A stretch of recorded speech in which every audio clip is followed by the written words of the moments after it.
الحمد لله نحمده ونستعينه ونستغفره ونعوذ بالله من شرور أنفسنا ومن سيئات أعمالنا من يهدي الله فلا مضل له ومن يضلل فلا هادي له وأشهد أن لا إله إلا الله وحده لا شريك له وأشهد أن محمدا عبده ورسوله أما بعد فإن أحسن الكلام كلام الله وخير الهدي هدي محمد صلى الله عليه وآله وسلم وشر الأمور محدثاتها وكل محدثة بدعة وكل بدعة ضلالة وكل ضلالة في النار. Donc on continue Inch'Allah Ta'ala l'explication du livre intitulé Ahkamu Manasik al-Hajj wal-Umrah wa Ziyarat al-Masjid al-Nabawi للشيخ العلامة الإمام الكبير شيخ الإسلام أحمد بن عبد الحليم ابن تيمية رحمة الله عليه رحمة واسعة. Donc comme on l'avait dit au départ, on n'est pas encore rentré dans la lecture du livre en lui-même, c'est-à-dire de l'écrit du Cheikh de l'Islam sur ce sujet qui, donc, a pour but d'expliquer les règles de jurisprudence concernant le Hajj, mais également la Umrah, et également la visite de la mosquée prophétique. On a dit que, donc, comme préliminaire, en introduction, on allait citer certains points pour faciliter ensuite la compréhension de ce que va dire Cheikh al-Islam ibn Taymiyyah. Et ça, c'est à titre de synthèse, pour que la personne, lorsqu'ensuite elle plonge dans la lecture, elle sache quelles sont les conditions, quels sont al-arkan, les piliers, quels sont également ce qui rentre dans les sunan, dans al-wajibat, al-mahdhurat, mahdhurat al-ihram, plus précisément, que ce soit clair pour elle et qu'elle sache ce qui va rentrer donc dans ces différentes catégories, que ce soit donc al-arkan, al-wajibat, sunan ou mahdhurat al-ihram. Donc on continue dans ces préliminaires, ensuite on commencera la lecture du livre. Pour ce qui est donc de al-arkan, arkan al-hajj. Arkan al-hajj qu'on va retrouver donc à travers le livre, elles sont au nombre de 4. Donc al-arkan, ce sont donc les piliers du hajj. Pourquoi on les a nommés donc piliers? C'est tout simplement que si la personne, elle omet, elle ne fait pas un de ces piliers, que ce soit par oubli ou autre, alors son pèlerinage ne sera pas valide. Son pèlerinage ne sera pas valide. Le premier, c'est l'ihram min al-miqat. On va voir ce qu'on veut dire par l'ihram. Donc, se mettre en état de sacralisation au moment où on passe aux limites, c'est-à-dire ce qu'on appelle al-miqat. On va revenir également sur le terme al-miqat. Donc al-ihram min al-miqat, ça c'est le premier pilier du hajj. Deuxième pilier, tawaf al-ifada. Tawaf al-ifada. Le tawaf de al-ifada. Ça c'est le deuxième pilier. Ensuite le troisième pilier, as-sa'i bain as-safa wal-marwa. Donc parcourir la distance entre le Safa, donc la montagne qui s'appelle Safa, et l'autre qui s'appelle Marwa. Faire le va-et-vient entre ces deux montagnes, Safa ou Marwa. C'est également le pilier du Hajj. Et le quatrième pilier, Al-Wuquf bi-Arafa. Al-Wuquf bi-Arafa. C'est-à-dire donc stationner à Arafat. Ça c'est les 4 piliers qu'on va retrouver dans le livre.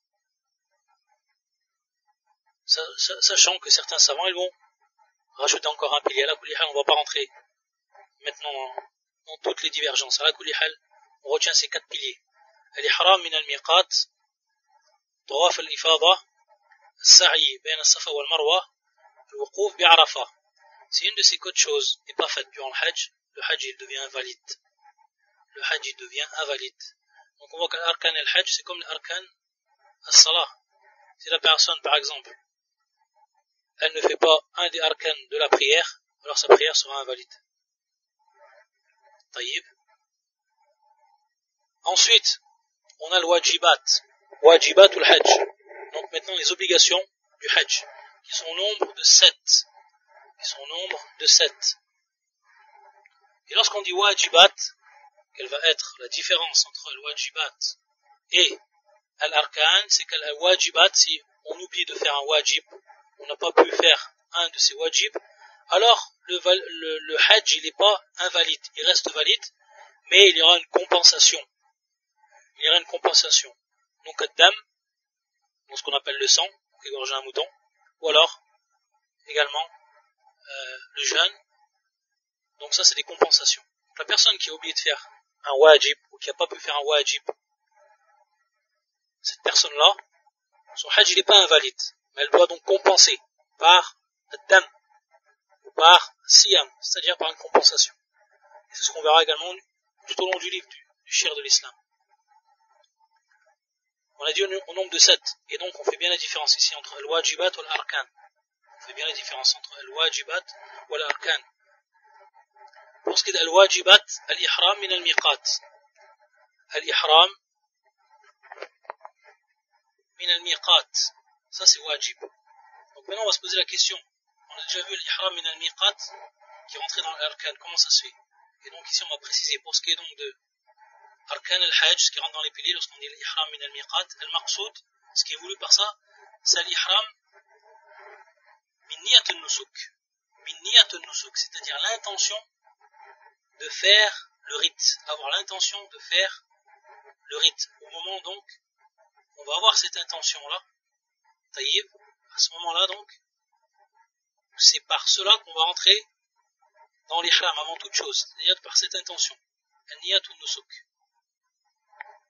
Ça rentre dans les arkan. Par contre, l'ihram min al-miqat, c'est ce qu'on va voir et ce qu'on va détailler à travers le livre, ce qui rentre donc dans al-wajibat, c'est-à-dire ce qu'on doit faire durant l'ihram, ce que l'on doit faire durant l'ihram, comme par exemple le fait de ne pas porter des choses qui vont être taillées par rapport au corps, par rapport aux membres.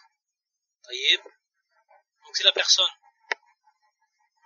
elle dépasse l'ihram, petit exemple, alors que au moment où elle passe le miqat, elle a eu sa niya, elle a sa niya donc de faire l'ihram, et qu'ensuite donc elle fait un acte ou un geste, un acte ou une parole, et qu'à ce moment elle devient donc muhrim, et qu'elle garde par exemple un pantalon, à titre d'exemple, à ce moment-là elle a fait son look par rapport à sa niya, par rapport au fait qu'elle est rentrée en état de sacralisation.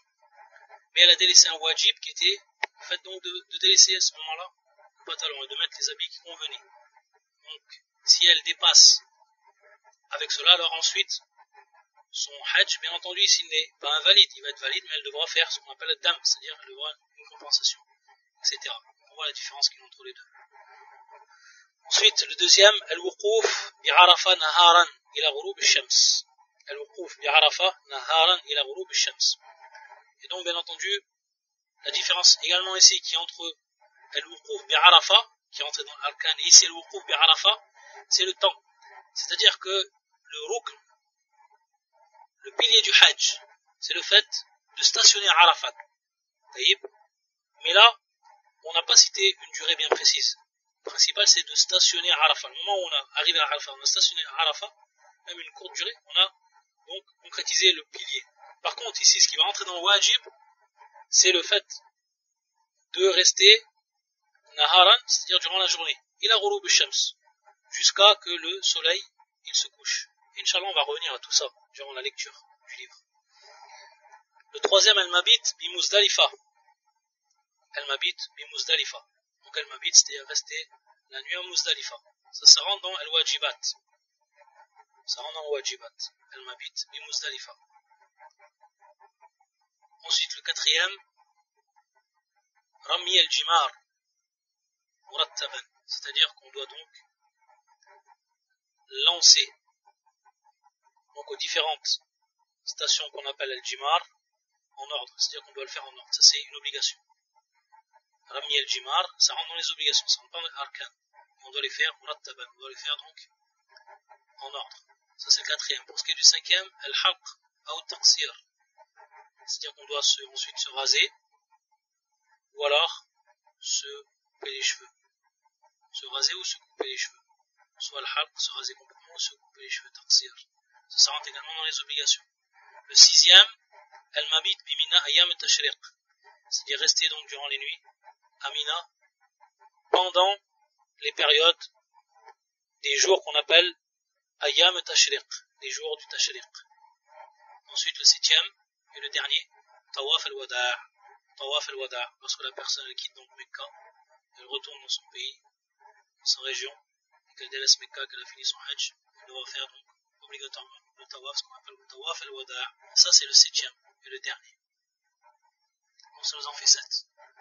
Al-ihram min al-miqat, al-wuquf bi Arafah, naharan, durant la journée, ila ghurub ash-shams, jusqu'à que le soleil se couche. Al-mabit bi Muzdalifa, donc rester la nuit à Muzdalifa. Rami al-jimar, murattaban, qu'on doit jeter, entendu les pierres, ce qu'on appelle al-jimar, murattaban, c'est-à-dire en ordre. Le 5e, al-haq ou taqsir, se couper les cheveux, ou alors se raser les cheveux. Le 6e, al-mabit bi Mina ayam al-tashriq, rester à Mina, rester la nuit à Mina, durant les jours du tashriq. Et le 7e et le dernier, tawaf al-wada'. Tawaf al-wada'. Ensuite, pour ce qui est des mahvurat al-ihram. Mahvurat al-ihram. Bien entendu, ce que la personne ne doit pas faire lorsqu'elle est en état de sacralisation. Et donc, durant son hajj, durant la majeure partie du hajj, ce qu'elle ne devra donc pas faire lorsqu'elle est en état de sacralisation. Mahvurat al-ihram. Donc, les interdictions. Mahvur, c'est ce qu'on traduit également par interdiction. Mahvurat al-ihram. Il y en a 6 ici. Le premier, c'est l'abs al-makhit, les rijal. Al-makhit, ça vient du khayt, le fait de coudre quelque chose. Vous bien comprendre ce terme. C'est-à-dire que certaines personnes, elles croient que le fait qu'on a mis sur notre corps, qu'on s'est habillé sur notre corps, une chose où il y avait une couture, automatiquement on est rentré dans le mahvurat. En réalité, c'est pas ça. C'est un terme qui est employé par les fuqaha, les juristes consultes, parce qu'il y a le makhit. Et ce qu'il veut dire précisément, c'est qu'on n'a pas le droit de mettre un habit qui va être yani mufassal ala qadr al-a'dha, qui va être en réalité confectionné ou alors fait en fonction des membres du corps. Comme par exemple un pull, à titre d'exemple, un pull, comment c'est fait un pull? Un pull, ça vient des manches, donc c'est bien fait suivant les membres. Il est bien conçu, il est bien fabriqué suivant les membres, c'est-à-dire qu'il y a les manches, il y a le col, il a été fait suivant le membre, pour recouvrir le membre. Et ce qu'on appelle mufassal, que ce soit cousu ou pas, que ça a été cousu ou pas, c'est-à-dire même si ça a été fait d'une technique de l'autre manière. Le principal, c'est qu'au moment où on va le mettre et qu'il recouvre donc exactement en partie nos membres, c'est-à-dire quand je dis recouvrir, il faut être précis, c'est-à-dire que c'est mufassal. Le terme en arabe c'est mufassal, qadr al-a'ba. C'est-à-dire que on a bien les manches du pull, etc. ou autre. On voit bien que ça va être fait donc suivant le corps exactement. De même, pour ce qui est du pantalon, le pantalon, on voit bien qu'il va avoir donc les deux parties du pantalon qui sont donc faits, qui sont conçus pour les deux jambes. On voit ça, c'est bien fait suivant les membres du corps. Ça, c'est ce qu'on appelle en réalité le makhit. C'est le mufassal ala qadr al-a'dha. Si par exemple également la personne, elle avait pris les deux pièces que mettent généralement ceux qui font la umrah, ceux qui font le hajj, lorsqu'ils se mettent en état de sacralisation. Si par exemple, ces pièces-là, elles étaient faites exactement pour le corps, alors on rentrait dans ce qui est le makhit, ça serait donc interdit. Et c'est pour ça qu'on voit que ces deux pièces, c'est des pièces de tissu. Ces pièces de tissu qui sont, sur les étalés, sont rectangulaires. Donc elles ne sont pas faites suivant, elles n'ont pas été conçues suivant les membres, le contour des membres. Ça, c'est la différence. À comprendre ce qu'on dit le makhit. Ça ne veut pas dire que, automatiquement, il va y avoir un point de couture, etc. Donc là, c'est le makhit, les rijal. Mais ça, c'est spécifiquement aux hommes. Est-ce que la femme, elle a le droit? La femme, elle a le droit donc de porter ce qu'on a cité. Al-akhdh bi-sha'r, c'est-à-dire qu'on n'a pas le droit de prendre de nos poils, c'est-à-dire de s'épiler ou alors de couper, etc.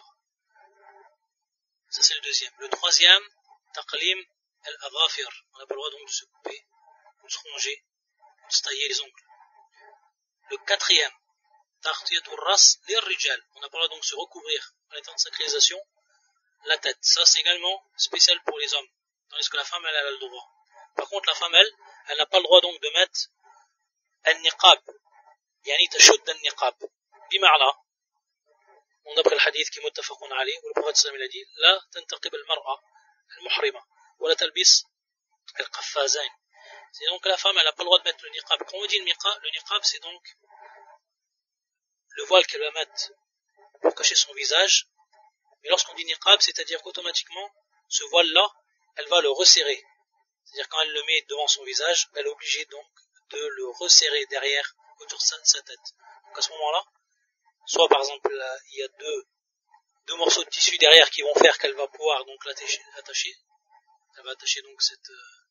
comme un bandeau en fait, comme un bandeau qu'on mettrait sur le visage, comme un bandeau qu'on mettrait sur le front. Lorsqu'on met un bandeau, automatiquement on le rattache par derrière. C'est ça qui rentre dans l'interdiction. C'est-à-dire que la femme, elle n'a pas le droit donc elle n'a pas le droit donc de resserrer ce voile pour donc le fixer devant son visage. Et elle n'a pas le droit de mettre ce qu'on appelle les gants. Elle n'a pas le droit donc de mettre des gants. Elle doit laisser donc ses mains sans gants. Taïb, ça c'est pour ce qui est de la femme. Pour ce qui est de l'homme, on a dit ça rentrait tartia terras. Il n'a pas le droit de lui de mettre quoi que ce soit sur sa tête. Par contre, la femme, ce qu'elle a le droit de faire pour qu'elle garde donc et pour qu'elle elle rentre pas dans l'interdiction ou de dévoiler son visage, c'est qu'elle met donc un voile qu'elle va mettre au-dessus de sa tête. Donc il va partir de derrière, qui va partir de devant. Taïb, comme si elle recouvrait donc d'un grand voile qu'elle va mettre au-dessus de sa tête. Taïb, à ce moment-là, qu'est-ce qu'elle a fait? Elle a bien recouvert son visage, mais elle n'a pas resserré derrière. Elle n'a pas resserré derrière. On voit bien la différence. Là, tachout. Ce qu'on appelle ici as-satl. Et as-sahih, ce qui est également authentique, c'est que la femme, même si ce voile, il frôle son visage, il se raccole à son visage, mafibas, c'est-à-dire qu'il n'y a pas de mal. Et on sait que certains, parmi le madhab, ils interdisent cela. C'est-à-dire qu'on voit que certaines femmes, lorsqu'elles mettent le voile donc qui va recouvrir leur visage, elles mettent une partie devant le front qui va faire que le voile il va pas se coller à son visage. Et ça c'est le qawl al-sahih, c'est-à-dire que beaucoup de savants, la plupart des savants, ils ont dit là, c'est-à-dire il n'y a pas de mal que la femme, même si le voile il se colle donc à son visage, le principal c'est qu'elle ne le rattache pas par derrière, le voile qui va recouvrir son visage. Le principal donc c'est qu'elle le laisse retomber. Elle prend un voile et elle le laisse retomber sur sa tête. هذا هو المقصود بالنقاب للمرأة المحرمة, ce qui est donc interdit. Ensuite, التطيب. Donc la personne également n'a pas le droit de se mettre du parfum lorsqu'elle est en état d'ihram. Ça c'est le 5e. Et ensuite le 6e et le dernier, عقد النكاح, c'est-à-dire qu'elle n'a pas le droit de contracter un acte de mariage durant qu'elle est en état de sacralisation. Ensuite, le 7e, al-jima'. Elle n'a pas le droit également d'avoir un rapport sexuel avec son épouse, ce qui lui est permis comme femme. Le 8e, le dernier donc, al-mu'ashira dun al-farj, c'est-à-dire qu'il n'a pas le droit également d'avoir des contacts avec sa femme, des contacts intimes avec sa femme, qui sont donc en dehors du sexe. C'est-à-dire des attouchements, qui sont même en dehors du sexe, même cela elle n'a pas le droit. C'est-à-dire d'autres attouchements, comme le baiser, etc. Ça c'est prohibé également en étant d'ihram. Et ensuite le dernier, celui-là le dernier, qui est le 9e, qatl al-sayd, c'est-à-dire qu'elle n'a pas le droit, celui qui fait le hajj, de tuer ou de chasser. Donc de tuer un animal, de chasser. Qatl al-sayd. Ça c'est le 9e. Donc le premier c'est l'abs al-makhit li-rijal, comme on l'a expliqué. Donc. Elle n'a pas le droit de prendre ce qui est confectionné suivant les membres du corps. Ensuite al-akhd min al-sha'r. Il n'a pas le droit donc de prendre de ses cheveux, de ses poils. Taqlim al-aghafir. Il n'a pas le droit également donc, de prendre de ses ongles. Tartiyat al-ras li-rijal. Donc l'homme lui il n'a pas le droit de se recouvrir la tête. Et la femme elle n'a pas le droit de mettre le niqab de manière donc elle n'a pas le droit de serrer ce niqab de par derrière sa tête. Comme on l'a expliqué, elle n'a pas le droit de mettre al-quffaz, c'est-à-dire les gants. Ensuite al-tayyub, donc on n'a pas le droit de se parfumer. Et ensuite aqd al-nikah, on n'a pas le droit de contracter un acte de mariage. Ensuite le 7e al-jima', on n'a pas le droit d'avoir un acte sexuel. Ensuite le 8e, on n'a pas le droit d'avoir d'attouchement avec la femme, où que ce soit. Et ensuite le 9e, qatl al-sayd, c'est-à-dire qu'on n'a pas le droit donc de tuer ou de chasser. Ça c'est pour ce qui est de al-mahdourat al-ihram. On a vu qu'il y en avait 9. Ensuite pour ce qui est de sunan, elles sont au nombre de 7. On va donc citer 7 au nombre de 7. Pour ce qui est donc maintenant des sunan. Et sunan bien entendu ce qui est mustahab, ce qui est préférable de faire. Mais si la personne ne le fait pas, elle n'aura rien par rapport à cela. C'est-à-dire elle ne sera pas tombée dans le péché et il n'y aura aucune influence par rapport à son hajj. Et ici donc on en cite 7. Le premier c'est le ghusl 'inda al-ihram. Au moment où on va se se mettre en état de sacralisation, au moment où on va passer devant le miqat, il est préférable de se laver. C'est pas une obligation. Il est préférable de se laver. Donc, al-ghusl, 'inda al-ihram. Ça, c'est le premier. Ensuite, le deuxième, al-talbiya. Wa raf'a as-sawt bi ali ar-rijal. C'est-à-dire, la talbiya, باللام, التلبية ورفع الصوت أن يلبي الرجل وكذلك المرأة, c'est-à-dire donc التلبية, donc de prononcer التلبية à partir du moment où il est en état d'ihram, il commence l'homme à voix haute lui à dire la talbiya. Par contre la femme elle l'a dit mais à voix basse pour pas que ça fasse de fitna. Ça c'est la deuxième. Ensuite la troisième, el mabit bimina laylata arafa, c'est-à-dire que la personne elle reste à Mina, c'est-à-dire elle reste la nuit à Mina durant ce qui rentre dans la nuit de Arafa. El-Mabit bimina, Laylat Arafa. Donc Laylat Arafa, c'est-à-dire donc c'est que la nuit elle va précéder, il précède le jour toujours. On va voir le jour de Arafa et ensuite on va voir la nuit qui va venir avant. Donc cette nuit-là, El-Mabit bimina. On doit rester donc, c'est une sunna, c'est pas une obligation. On reste donc à Mina. On passe la nuit à Mina. Ensuite le quatrième, Al-Ittiba' 'inda at-tawaf. C'est-à-dire donc qu'on passe notre ihram, précisément la partie haute qui va recouvrir donc les membres du haut, plus précisément le corps. Donc à ce moment-là, on doit passer l'ihram lorsqu'on fait le tawaf, on doit le passer donc sous le bras droit, de façon que la partie droite, l'épaule droite, elle soit donc découverte. C'est ce qu'on appelle al-ittiba'. On y reviendra dessus également. Également, parmi les sunnah, ram fil ashwat, thalatha. Tawaf al-Qudum. C'est-à-dire que la personne, lorsqu'elle fait le Tawaf al-Qudum, c'est-à-dire donc, elle fait son premier Tawaf, lorsqu'elle vient en Umrah, elle doit, durant les 3 premiers Tawaf, les 3 premiers tours donc, où elle doit courir. C'est-à-dire, entre courir rapidement et entre marcher lentement. C'est-à-dire, elle doit s'activer. On pourrait dire courir, mais avec des pas qui sont rapprochés. C'est-à-dire en état de course, mais avec des pas qui sont rapprochés. Taïb. Ensuite, taqbil al-hajar al-aswad. C'est-à-dire le sixième sunnah, c'est qu'elle embrasse la pierre noire. Et si elle ne peut pas, donc, elle le fait signe. Elle fait signe donc à cette pierre. Ça, c'est également dans les sunnahs. C'est la sixième. Et ensuite, la dernière, la septième, pour ce qui est de l'ihram, c'est qu'il soit de couleur blanche. Que l'ihram soit de couleur blanche. Ça, c'est pour les hommes. Pour ce qui est des nissa, c'est autre chose, bien entendu. Elle s'habille comme elle s'habille de façon générale. C'est-à-dire ce qui est shara'i. C'est-à-dire des couleurs qui sont sombres, qui n'attirent pas le regard. Par contre, pour ce qui est de l'homme, le mieux pour lui, ça rentre dans les sunnahs, c'est que son ihram soit de couleur bien. Ça en fait 7. On les recite. El-Ghusl 'inda al-ihram, donc se laver au moment de l'ihram. Ensuite, talbiya, de dire cette talbiya, et à voix haute pour les hommes. Al-Mabit bimina laylat Arafa, on passe donc là, lorsqu'on est dans la nuit de Arafa, qui va précéder le jour de Arafa, on passe cette nuit-là à Mina. Ça rentre dans les sunnahs. Ensuite, al-Ittiba' 'inda at-tawaf, donc le fait de passer l'ihram sous le bras droit. Ensuite, al-Ram, fil ashwat, c'est-à-dire les 3 premiers tours, on les fait en courant. Et ensuite, taqbil al-hajar al-aswad, le sixième donc, embrasser la pierre noire. Et ensuite, le septième, sunan al-hajj, qui rentre en sunan al-hajj, que le ihram pour les hommes c'est de couleur blanche. Ah. Ensuite, on va revenir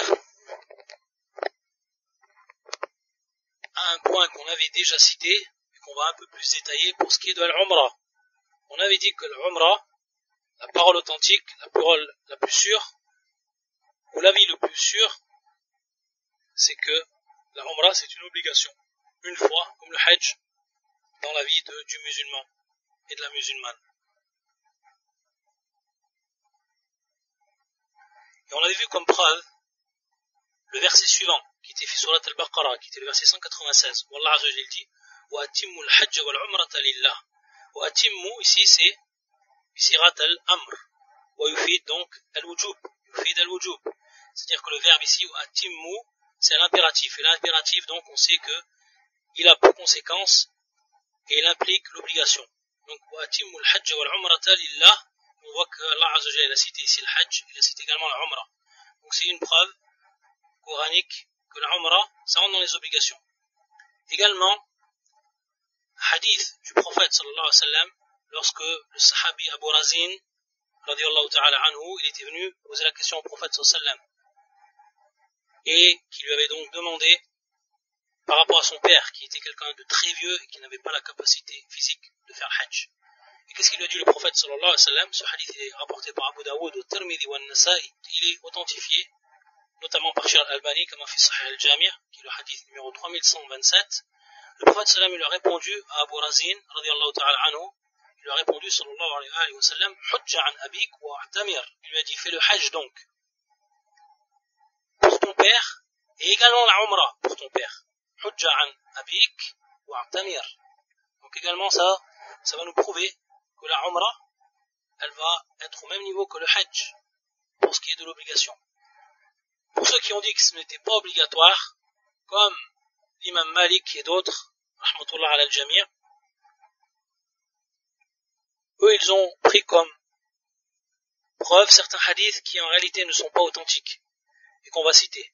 Et c'est pour ça que Ibn Abd al-Barr, Hafid al-Maghrib, en son temps, qui a dit donc, et qui est bien entendu celui qui expliquait, qui a fait le Takhrij de al-Muwatta, et qui a également beaucoup de livres, bien entendu qui s'appelle le Tamhid, et qui a également beaucoup de livres dans le fiqh, comme l'Istithkar, et d'autres encore, qui font partie donc des livres précieux de la bibliothèque islamique.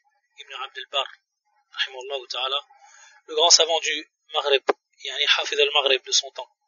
Il disait donc que tout ce qui était Rouya dhalika bi asanid la tasih, wa la takum bi mithliha al-hujja, wa la takum bi mithliha al-hujja. Il disait donc toutes ces chaînes de transmission qui ont été rapportées pour ce qui est de ces hadiths, qui vont en réalité apporter comme preuve que la umrah n'est pas obligatoire, ils ne sont pas authentiques. Et donc on ne peut prendre comme preuve. Parmi ces hadiths, ce qui est rapporté par l'imam Ibn Majah dans ses sunan, où le prophète sallallahu alayhi wa sallam il dit Al-hajju jihad, wal-umratu tatawwa. C'est-à-dire que le hajj c'est un jihad, wal-umra c'est quelque chose qui est surrogatoire. Tatawwa bima'na mustahab. Tatawwa bima'na mustahab. C'est un hadith en réalité qui est daïf, un hadith qui est faible. Également, un autre hadith qui est rapporté par Jabir radiyallahu ta'ala anhu, lorsqu'une personne est venue voir le prophète sallam, il lui a demandé est-ce que la umrah c'est obligatoire ou pas. Et le prophète sallam il a répondu dans ce hadith la wa anta tamiru fa wa afdal. Il a répondu non, c'est-à-dire qu'elle n'est pas obligatoire, mais si tu fais la umrah, ça sera mieux. C'est un hadith qui est rapporté par l'imam Tirmidhi dans ses sunan, mais qui est également un hadith da'if, kama da'afa ou l'imam Al-Albani, et d'autres encore. Donc, ça c'est un titre d'exemple des hadiths qui sont da'if et qu'on ne peut prendre comme hujja. Ala kulli hal, la parole la plus forte, comme on a dit, c'est que l'umrah c'est une obligation durant la vie du musulman. Et bien entendu, lorsque la personne elle fait, comme on verra, il y aura 3 sortes de hajj, et lorsqu'elle fait le hajj tamattu', alors automatiquement on va faire une umrah. Et cette umrah, taïb, elle va lui être comptée donc comme étant la umrah qu'elle a fait dans sa vie, qui lui est obligatoire. Donc la personne, si elle fait le hajj tamattu', automatiquement elle va faire une umrah. Et à ce moment-là, ça va lui être compté. Ça va lui être compté comme la umrah. Donc elle aura fait la umrah en même temps qu'elle aura fait son hajj en lui-même. Taïb. Également, umdatul qiran. Pour ce qui est de la deuxième partie ou la deuxième catégorie du hajj qui s'appelle le qiran, ala sahih, sachant qu'il y a un grand irtilaf sur cette question-là, est-ce que la umrah que l'on fait avec al-qiran, est-ce que ça va être compté comme étant l'umrah qui est obligatoire ou non? Le qawl sahih, c'est que c'est compté comme tel. Donc soit la umrah du tamattu ou la umrah de al-qiran, c'est 2 umrah qu'on fait donc durant le hajj obligatoirement.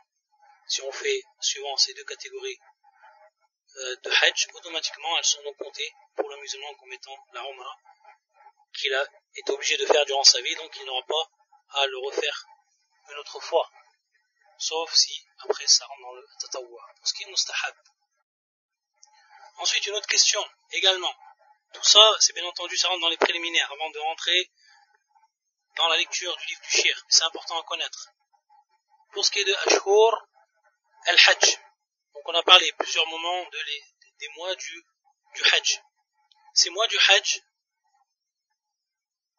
et on sait qu'Allah Azza wa Jal, il nous dit dans son Coran, al-Hajju ashhurun ma'lumat, c'est-à-dire que le pèlerinage se fait donc durant des mois bien précis. Ashhurun ma'lumat, des mois qui sont précis, qui sont connus. Ma'lumat, ashhurun ma'lumat. Les savants donc, ils se sont divisés quant à la compréhension du terme ashhurun ma'lumat. Qu'est-ce qui va rentrer donc dans ces mois? Sachant que ces 3 mois, ils sont Shawwal, donc le mois qui est tout de suite après le mois du Ramadan, c'est-à-dire que Laylatul Eid, lorsque le lendemain on sait que c'est l'Eid, durant cette Layla, durant cette nuit, on vient de rentrer dans les mois du Hajj. Et non, parce que ce sera le premier de Shawwal. Ce sera le premier de Shawwal. Et donc cette nuit-là, Laylatul Eid, ça sera la première nuit de Shawwal. Et donc à ce moment-là, on va rentrer dans les mois du Hajj. Donc c'est Shawwal, bil-ittifaq. Et c'est également le mois qui suit Dhul Qa'da, bil-ittifaq également. Et ensuite, là où il y a la divergence, c'est pour ce qui est de Dhul Hijjah. Il y a parmi les savants ceux qui ont dit que c'est Dhul Hijjah complet. C'est-à-dire donc, Dhul Hijjah du premier jusqu'au dernier jour de Dhul Hijjah, ça reste les mois du Hajj. Et ça c'est la parole de l'imam Malik, rahimahullah ta'ala. Et pourquoi? Parce que lorsqu'Allah Azza wa Jalla a dit Ashhurun ma'lumat, Ashhur, qui est le pluriel de Shahr, Ashhur, c'est un pluriel. Et on sait que le minimum pour qu'on ait un pluriel dans la langue arabe, il faut que ce soit 3. Si on aurait par exemple 2 c'est pas un pluriel dans la langue arabe, 2. Le minimum en langue arabe pour qu'on dise un pluriel, il faut que ce soit 3. Taïb. À titre d'exemple, on dit une personne, Rajul. Mais si on veut plusieurs personnes, on dit Ar-Rijal, automatiquement il faut qu'il y en a 3. Sinon, s'il y aurait eu 2 personnes, on aurait dit Rajulan. Et nous, donc, en langue arabe, on fait bien la différence. On fait bien la différence entre 1 et 2, et ensuite, El-Jam. Ensuite vient le pluriel. Donc on a pour exprimer le 1, on a pour exprimer le 2, le duel, et ensuite, on a pour exprimer le Jam. Donc le minimum pour le Jam, c'est 3. Donc c'est à partir de cette argumentation que l'imam Malik il a vu que Dhul Hijjah il était complet et qu'automatiquement on devait citer ces 3 mois, que ces 3 mois complètement il rentrait dans les mois du Hajj. Pour ce qui est de la parole d'autres savants, ils ont vu que pour ce qui était de Dhul Hijjah c'était les 10 premiers jours uniquement, et qu'ensuite les 10 premiers jours yani Ashra min Dhul Hijjah, après les 10 premiers jours du mois de Dhul Hijjah on n'était plus dans les mois du Hajj, on n'était plus dans les mois du Hajj. Taïb. Et d'autres ils ont dit, comme l'imam Shafi'i rahimahullah, ils ont dit que le dernier jour des mois du Hajj, c'était la dernière nuit de An-Nahr, Akhiru Laylat An-Nahr, c'est-à-dire donc An-Nahr qui est bien entendu le jour où on va sacrifier, la journée du sacrifice. Lui, l'imam Shafi'i, il voyait que Akhiru Laylat An-Nahr, c'était donc le dernier moment des mois du Hajj. Des mois du Hajj, Ashhurul Hajj.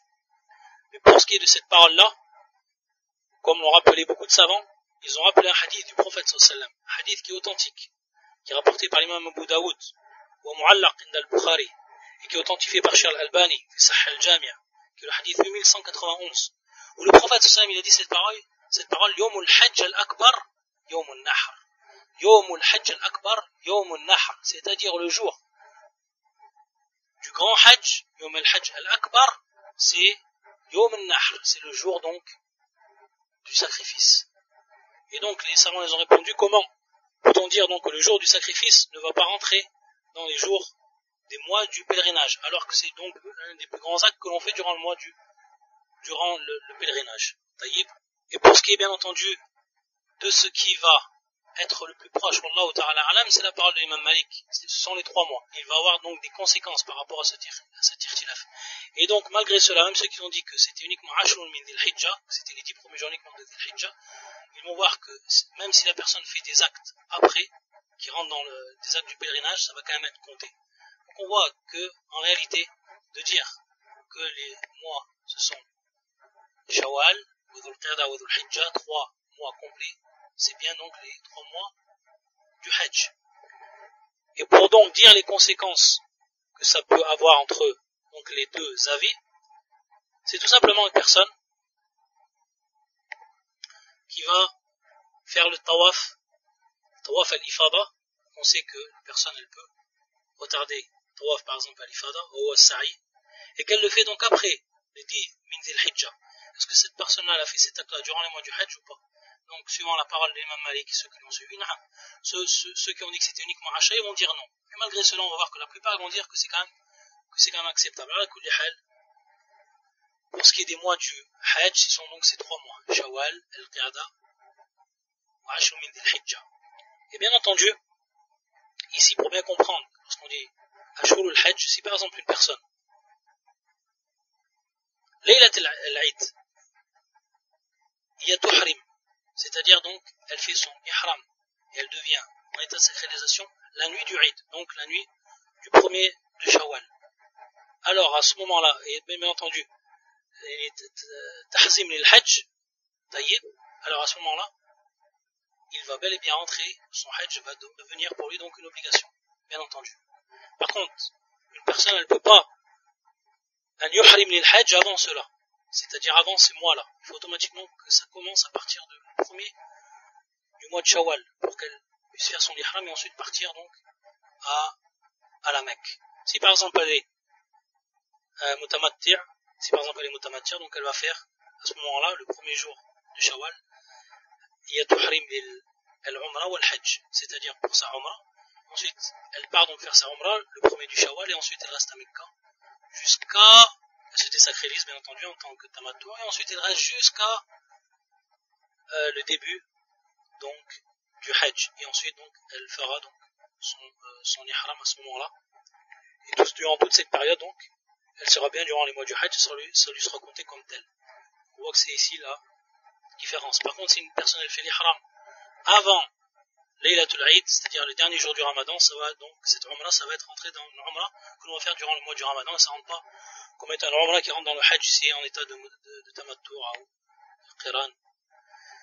De même si la personne elle est mouflide uniquement, c'est-à-dire qu'elle fait uniquement donc le hajj et que donc elle passe à Mecca et qu'elle fait l'ihram pour le hajj en mouflid, c'est-à-dire uniquement le hajj en lui-même sans qu'il y ait de umra avec lui, comme on verra, comme on expliquera également les catégories. Alors à ce moment-là également cette personne-là, taïb ou mulzim bil hajj, c'est-à-dire il devient donc obligatoire qu'il fasse ce hajj-là, et toute cette période-là il sera bel et bien en état donc de sacralisation pour celui qui mouflid, jusqu'à que vient donc les premiers temps du hajj en lui-même, c'est-à-dire des actes du hajj. Ça donc c'était pour les préliminaires, c'était bien de le savoir, donc de connaître le hukm par rapport à l'umra, de connaître ce qu'était Ashur al-Hajj et ce que ça avait comme conséquence, également de connaître al-arkan de façon synthétique, c'est-à-dire de faire une synthèse pour ce qui était des arkam al-wajibat et pour ce qui était également des sunan, etc., le shurut, ce qu'on a cité, et également ce qu'on avait cité par rapport donc au hukm al-hajj, et également fadail al-hajj, tout ceci donc, ces deux premiers cours, c'est pour une introduction à la lecture du livre, et pour que ce soit ensuite plus facile. Taïb, on va commencer donc à lire, bi'idhnillahi ta'ala, Nas al-Risala. Donc on va commencer à lire l'écrit, le texte même du cheikh de l'islam. فيقول رحمه الله تعالى: الحمد لله نحمده ونستعينه ونستهديه ونستغفره ونعوذ بالله من شرور أنفسنا ومن سيئات أعمالنا، من يهدي الله فلا مضل له ومن يضلل فلا هادي له، وأشهد أن لا إله إلا الله وحده لا شريك له، وأشهد أن محمدا عبده ورسوله صلى الله عليه وعلى آله وصحبه وسلم تسليما كثيرا. أما بعد، فقد تكرر السؤال من كثير من المسلمين أن أكتب في بيان مناسك الحج ما يحتاج إليه غالب الحجاج في غالب الأوقات على سبيل الاختصار، فإني كنت قد كتبت منسكا في أوائل عمره، فذكرت في أدعية كثيرة، وقلدت في الأحكام من اتبعته قبل من العلماء، وكتبت في هذا ما تبين لي من سنة رسول الله صلى الله عليه وسلم مختصرا مبينا، ولا حول ولا قوة إلا بالله. Donc le cheikh va nous dire dans un premier temps que on lui a demandé à plusieurs fois, plusieurs musulmans, beaucoup de musulmans lui ont demandé d'écrire un éclaircissement sur les lois donc et les règles de jurisprudence du rite du pèlerinage. Et ce que les hujjaj, ce que les pèlerins doivent connaître principalement, et ceci bien entendu à la sabil al-ikhtisar, c'est-à-dire que ce soit de manière résumée. Donc, on sait à partir de là, ce que l'on va lire de Cheikh al-Islam, ça va être un résumé, ça va être un concentré. On sait que Cheikh al-Islam d'habitude, lorsqu'il écrit des livres, et lorsqu'il traite de questions, on sait qu'il s'élargit beaucoup, Cheikh al-Islam ibn Taymiyyah. On l'a vu à plusieurs reprises. C'est-à-dire qu'il va parler d'un sujet, il va partir sur un autre sujet, ensuite il va revenir sur le sujet qu'il est en train de traiter, etc.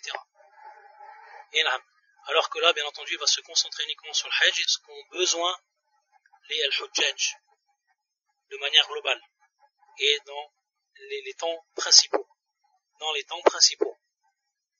Alors que, au début de sa vie, il nous rappelle, Cheikh al-Islam, qu'il avait déjà écrit un livre concernant donc le rite du hajj, et donc concernant les règles de jurisprudence du rite du hajj. Et qu'il avait donc rappelé beaucoup des invocations que l'on doit dire durant ce hajj.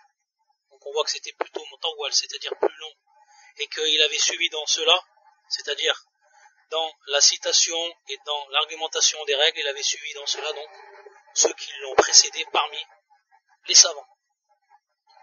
Et donc le shir, lui, il va donc écrire maintenant ce qui va donc lui apparaître par rapport donc à la sunna du prophète sallallahu alayhi wa sallam, et il va le faire, comme il a dit, de manière mukhtasar, c'est-à-dire il va le faire de manière concise, de manière résumée. Wala hawla wala quwwata illa billah. On va ensuite cette dua du shir. Wala hawla wala quwwata illa billah. Et il nous dit fasl. On va avoir donc des fusul. Il va donc avoir des chapitres, sans qu'il y ait de titre, mais pour différencier entre chaque sujet traité. Et on va voir bien entendu que le texte est écrit suivant le fil des actes, c'est-à-dire en ordre que l'on va accomplir durant le hajj. Et donc c'est normal qu'il va commencer à nous dire ce que l'on doit faire déjà avant même de commencer le hajj ou l'umrah. Et donc il nous dit, rahimahullah, أول ما يفعله قاصد الحج والعمرة إذا أراد الدخول فيهما أن يحرم بذلك وقبل ذلك فهو قاصد الحج والعمرة ولم يدخل فيهما بمنزلة الذي يخرج إلى صلاة الجمعة فلا وجر السعي ولا يدخل في الصلاة حتى يحرم بها وعليه إذا وصل للميقات أن يحرم. Donc il nous dit que la première chose que doit faire que celui qui a l'intention de faire le hajj ou l'umrah, qasid al-hajj ou l'umrah, celui donc qui a le qasd, qui a l'intention, qui a la volonté de faire le hajj ou l'umrah, إذا أراد الدخول فيهما أن يحرم بذلك, c'est-à-dire donc qu'il se met en état de sacralisation avant même de rentrer dans le hajj et dans la umrah. Ça c'est la première chose qu'il doit faire, celui qui veut faire le hajj ou l'umrah. وقبل ذلك فهو قاصد الحج والعمرة أو العمرة, c'est-à-dire même avant qu'il commence le hajj, même avant qu'il commence l'umrah, et même avant qu'il fasse l'état de sacralisation à l'ihram, ou qasid, c'est-à-dire qu'il a déjà cette volonté du hajj ou de la umrah. Donc on voit bien que avoir la volonté, c'est-à-dire un niya, avoir cette niya de faire le hajj ou l'umrah, c'est pas au moment où on doit faire l'ihram en lui-même, mais cette niya on l'a déjà depuis le début de notre voyage. Depuis le début, on a eu cette niya de faire le hajj ou l'umrah, depuis le moment où on franchit la porte de notre maison pour se diriger donc vers la terre sainte pour accomplir cette obligation de l'islam. À ce moment-là, on a déjà cette niya pour faire, on a déjà ce qasd pour faire le hajj ou l'umrah. ولم يدخل فيما بمنزلة الذي يخرج إلى صلاة الجمعة فله أجر السعي. Il va faire une comparaison, le shir, ici, comme la personne qui va sortir pour faire la prière du Jumu'ah. Au moment où il sort de sa maison, qu'il a fait le dos, et au moment qu'il a fait son rose, qu'il a fait le dos, et qu'il est parti en direction de la mosquée pour faire et pour accomplir la prière du Jumu'ah, il a la récompense du sa'i, c'est-à-dire qu'il va avoir la récompense de son parcours jusqu'à la mosquée.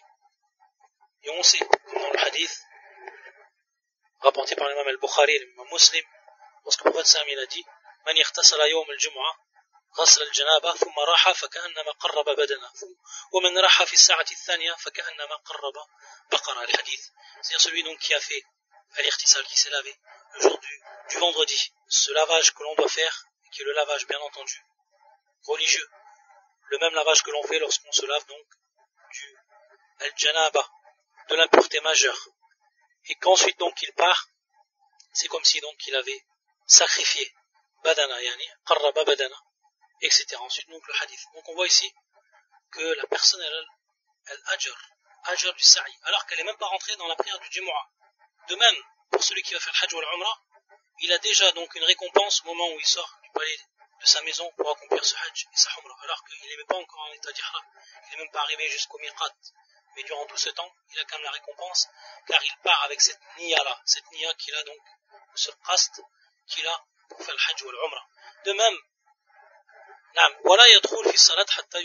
c'est-à-dire que cette personne-là, elle n'est pas rentrée encore. C'est-à-dire pour celui maintenant qui fait la prière du Jumu'ah, il n'est pas rentré encore dans la prière du Jumu'ah sans qu'il ait fait donc le takbir al-ihram. Tant qu'il n'a pas fait takbir al-ihram, comme le prophète sallallahu alayhi wa sallam nous l'a indiqué dans le hadith qui est rapporté par Ibn Majah et d'autres, qui est un hadith Hassan, où il a dit, le prophète sallallahu alayhi wa sallam, salat at-tahur, wa tahrimuha at-takbir. C'est-à-dire que au moment où il rentre réellement dans la prière, c'est le moment où il fait le takbir, ce qu'on appelle takbir al-ihram. On voit les mêmes termes ici qui sont employés, l'ihram, takbir al-ihram, c'est-à-dire yani wa tahrim wa takbir, c'est-à-dire lorsqu'on dit tahrim, c'est-à-dire qu'à ce moment-là, lorsqu'il rentre dans la prière, il n'a plus le droit de faire des choses qui lui étaient permises auparavant. De même, pour ce qui est du hajj et de la umrah, au moment où il rentre dans l'ihram, et donc au moment où il rentre réellement dans son hajj, dans sa umrah, ou dans sa umrah, il ne pourra plus faire ce qu'il pouvait faire avant. C'est pour ça qu'on appelle ça ihram également. Taïb, qui prend le même terme lorsqu'on dit takbir et l'ihram. C'est-à-dire tant qu'il a fait takbir et l'ihram, il n'est pas encore entré dans sa prière, alors que il a déjà la récompense depuis qu'il est sorti de chez lui. De même pour ce qui est de l'hajj ou l'umrah. C'est tout simplement la parole ici du Cheikh al-Islam. Et on va voir que beaucoup de savants, ils vont nous rappeler qu'il incombe aux musulmans, avant donc qu'ils commencent de faire ce hajj, cette umrah, qu'ils fassent le tawbah de ses péchés. Qu'ils fassent la tawbah de ses péchés, c'est-à-dire le repentir de ses péchés. Et on a déjà vu durant les cours précédents, les conditions du repentir pour qu'il soit accepté. Et donc la personne, c'est ce qu'elle doit faire avant de partir pour son hajj, pour sa umrah, avant même qu'elle prenne l'avion, qu'elle se déplace. Il faut qu'elle fasse cette tawbah sincère envers Allah Azza wa Jal. Il faut qu'elle fasse cette tawbah. Et on sait qu'Allah Azza wa Jal dit innama yataqabbalu Allahu min al-muttaqin. Allah Azza wa Jal, il accepte donc les actes de ceux qui sont pieux. Innama yataqabbalu Allahu min al-muttaqin. Et donc la personne également, lorsqu'elle va faire son umrah, son hajj, pour que ce soit une umrah, un hajj qui soit mabrour, qui soit accepté à tout point de vue, il faut qu'elle fasse la tawbah, il faut qu'elle fasse le repentir de ses péchés avant qu'elle parte faire ce hajj ou alors cette umrah.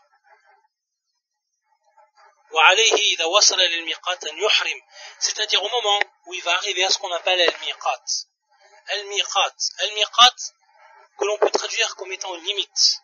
On sait que le miqat, ça peut être un miqat par rapport à un temps, ou alors par rapport à un lieu. Par rapport à un temps, miqat zamaniya ou miqat makani. Zamaniya ou makani. Miqat zamaniya ou miqat makani. Ici, le maqsoud ou le miqat al-makani. Al-miqat al-makani. C'est-à-dire donc cette limite au niveau du lieu. Cette limite au niveau du lieu. Donc c'est ce qu'on appelle le miqat. C'est-à-dire qu'au moment où la personne qui a l'intention du hajj et de la umrah, à ce moment-là, lorsqu'elle passe à ce miqat-là, elle passe devant cette limite-là, à ce moment-là, elle doit devenir muhrim. La budda min al-ihram. Elle doit devenir muhrim. C'est pour ça qu'il dit wa alayhi idha wasala ila al-miqat an yuhrim. Et lorsqu'on dit bien entendu al-ihram, il ne faut pas comprendre par cela que c'est prendre comme habit ce qu'on appelle l'ihram, ce qu'on appelle également nous l'ihram, c'est-à-dire les deux tissus qui vont nous couvrir durant toute notre umrah ou alors notre hajj. Taïb, ça rentre dans le wajibat, ça rentre en réalité dans le wajibat, comme on a vu. On voit ici la différence. Par contre, l'ihram en lui-même, avec la niya de l'ihram, à ce moment-là, ça c'est ce qui va rentrer dans al-arkan. Donc ça c'est bel et bien donc al-rukn, ça va bel et bien être ici al-rukn, c'est-à-dire donc le pilier. Et c'est pour ça que il nous est permis, et comme l'a fait le prophète sallallahu alayhi wa sallam, de mettre notre habit d'ihram au moment où on sort chez nous. Au moment où on sort chez nous. C'est par exemple une personne faisant le hajj ou la umrah de France. Au moment où elle sort chez elle, elle a déjà mis ses habits de umrah ou de hajj, c'est-à-dire donc son ihram, ces deux pièces de tissu. Là, c'est affiché. Et ce qu'a fait le prophète sallallahu alayhi wa sallam avec ses sahaba. Donc il n'y a rien de mal par rapport à cela, que la personne elle habille ces habits-là, avant même qu'elle ait atteint donc le miqat. Avant même qu'elle ait atteint donc le miqat. Et pour qu'elle devienne bien entendu muhrim, ça se passe au niveau de la niya donc. C'est à ce moment-là, elle a la niya de faire le hajj ou l'umrah. À ce moment-là, khalas, elle rentre dans le hajj ou l'umrah. C'est-à-dire cette niya de l'accomplissement, à ce moment-là du hajj et de la umrah, de rentrer fin nusuk, de rentrer donc dans le rite même. La niya de rentrer à ce moment-là dans le rite même du hajj ou de l'umrah. Donc la différence qu'il y a entre la niya qu'on a de faire le hajj ou l'umrah qu'on a déjà depuis qu'on est parti, ça, ici c'est la niya de rentrer même dans le rite même. Taïb. Et c'est pour ça que il faut à ce moment-là soit une parole ou alors soit un acte pour qu'on devienne muhrim. En plus de cette niya qui accompagne donc cette niya. C'est pour ça que si la personne à ce moment-là elle fait cette niya, elle a cette attention à ce moment-là, parce qu'elle est au miqat, et qu'ensuite, à titre d'exemple, elle dit une parole, par exemple, talbiya, labbaik Allahumma labbaik, etc. Donc si elle dit simplement cette talbiya, à ce moment-là, elle devient muhrim. À ce moment-là, donc, elle devient muhrim. À ce moment-là, donc, elle accomplit son rukn. Et à ce moment-là, elle devient en état de sacralisation. Donc elle a fait un acte, ici une parole, et en plus de sa niya, à partir de là, elle est devenue muhrim. Et même si elle s'est déjà revêtue de son ihram, comme on l'a vu, c'est-à-dire de ses habits qui sont propres à l'ihram, auparavant. Donc c'est bien une différence ici qu'il y a à faire entre le qasd, ou le niya, et l'ihram. طيب نكتفي بهذا القدر إن شاء الله تعالى. سبحانك اللهم وبحمدك أشهد أن لا إله إلا أنت أستغفرك وأتوب إليك.